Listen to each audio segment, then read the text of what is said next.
और अब खबर आपको बता दें कि जिस पर आज राज्यसभा में हंगामा देखने को मिल सकता है। जी हां, केंद्र की बीजेपी सरकार ने अपने राज्यसभा सांसदों को 3 लाइन व्हिप जारी कर दिया है। 3 लाइन व्हिप का मतलब सबसे पहले यहां पर आपको बता दें, इसका मतलब ये है कि जब सदन के भीतर जो कुछ भी बिल रखा जाएगा, प्रस्ताव जो रखा जाएगा सदन में, उस वक्त सभी सांसद जो है उन्हें मौजूद रहना होगा और इसी का सख्त निर्देश जारी किया गया है। पार्टी ने सांसदों को व्हिप जारी करके सदन में पूरे दिन मौजूद रहने और बिल के समर्थन में वोट करने के लिए कहा है। आपको बता दें कि लोकसभा में पारित होने के बाद से ये जो बिल है, चुनाव संशोधन का जो बिल है, वो राज्यसभा में आज पारित किया जाएगा। और इसके साथ ही एक और बिल है जिसे वित्त मंत्री निर्मला सीतारमण द्वारा पेश किया जाएगा। वहीं कांग्रेस ने भी अपने राज्यसभा सांसदों को 3 लाइन व्हिप जारी करके कहा है कि सांसद बहुत जरूरी मुद्दों पर पार्टी का समर्थन करें। इसके अलावा आपको बता दें कि शिवसेना सांसद प्रियंका चतुर्वेदी ने कहा कि इलेक्शन लॉज अमेंडमेंट बिल ये जो है वो 26 मिनट में लोकसभा में पारित किया गया। उन्होंने इतनी गड़बड़ी में पास की है, उसको वो समय देना चाहिए थे डिस्कशन के लिए। और आधार लिंक वोटर कार्ड जो बना रहे हैं, ये बहुत से गरीब लोगों को इसका नुकसान होता है, क्योंकि आप तो कहते हैं कि ये कंपलसरी नहीं है।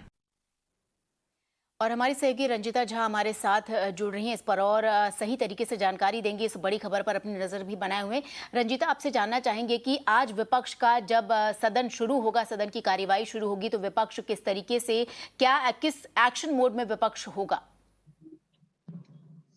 देखिए, लोकसभा में ये बिल पास हो गया है, अब राज्यसभा की बारी है और संख्या बल की बात की जाए तो सरकार को यहाँ बिल पास कराने में दिक्कत जरूर होती है। यही कारण है कि इलेक्टोरल रिफॉर्म्स बिल, जिस पर लोकसभा में विपक्षी पार्टियों की आपत्ति थी, उनका कहना था कि ये पूरी तरह से इस मामले पर डिस्कशन होना चाहिए, सिलेक्ट कमेटी में इस बिल को भेजने की जरूरत है, जल्दबाजी में पास नहीं होना चाहिए। ये विपक्षी पार्टियों का आरोप है कि सरकार ने बहुत जल्दबाजी में इस बिल को पास किया है और इस बिल पर पूरी तरह से चर्चा होनी चाहिए, क्योंकि आप आधार और जो चुनाव वोटिंग कार्ड है, इन दोनों को लिंक कर रहे हैं।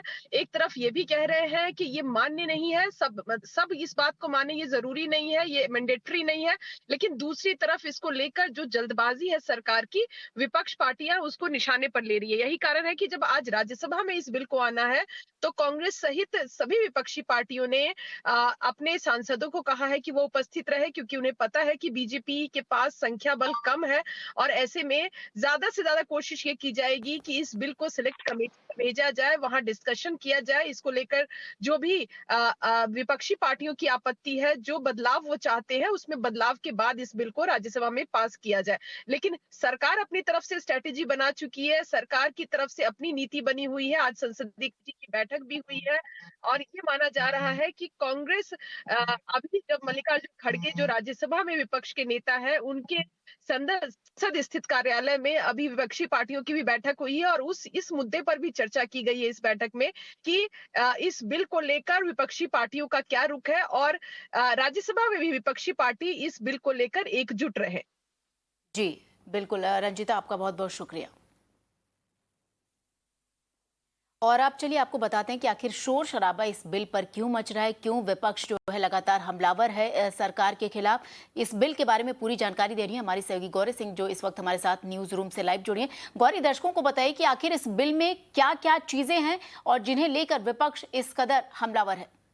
जी श्वेता, तो अपने दर्शकों को बता दें, केवल ये ही बिल नहीं है जो कि आज राज्यसभा में पेश होने हैं। दरअसल 2 बिल्स हैं जिस पर कि आज राज्यसभा में बातचीत की जाएगी, मगर सबसे ज़्यादा हंगामा, जैसा कि आपने दर्शकों को बताया, इलेक्शन लॉज अमेंडमेंट बिल 2021 पर बरपा हुआ है। कल हमने देखा था कि इस तरीके से हंगामे के बीच में इसको लोकसभा में तो पास करा लिया गया था, अब बारी राज्यसभा की है। अपने दर्शकों को जल्दी से बता देते हैं कि आखिर इस बिल के अंतर्गत क्या बड़ी चीज़ें आती हैं, क्या बड़े बदलाव हैं जो कि देखने को मिलेंगे। पहली बड़ी चीज़ जिसके बारे में सबसे ज्यादा चर्चा हो रही है और सबसे ज्यादा हंगामा भी हो रहा है वो ये है कि ये बिल आधार कार्ड को वोटर आईडी से जोड़ने की बात करता है। अब सरकार का कहना है कि ये जो लिंकेज है वो कंपलसरी नहीं है, मगर विपक्ष का कहना है कि आप आधार जैसे एक पहचान पत्र को आखिर वोटर आईडी से जोड़कर क्यों लोगों की निजता का हनन कर रहे हैं। तो ये एक बड़ा मुद्दा है जो कि इस समय सरकार और विपक्ष के बीच में बना हुआ है।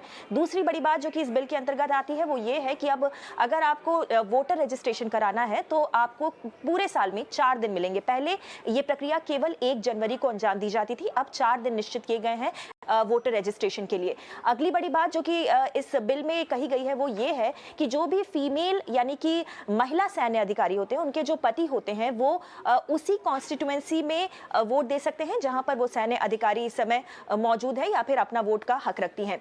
उसके अलावा एक और बड़ी बात जो कि इस बिल में कही गई है वो ये है कि अब चुनाव आयोग के पास ये पावर होगी, ये ताकत होगी, वो किसी भी प्रेमिसेस को अपने अंतर्गत ले सकते हैं, अपने अधिकार में ले सकते हैं और वहां पर चुनाव कराने का काम कर सकते हैं। तो ये कुछ 4 बड़ी बातें हैं जो कि इलेक्टोरल लॉज अमेंडमेंट बिल में कही गई हैं। इसके अलावा एक और बिल है जो कि पेश किया जाएगा जो कि वित्त मंत्री निर्मला सीतारमण पेश करने वाली हैं, उसके बारे में भी बता दें। द अप्रोप्रिएशन बिल 2021 ये दरअसल एक धन विधेयक के तौर पर इसको क्लासिफाई कर दिया गया है।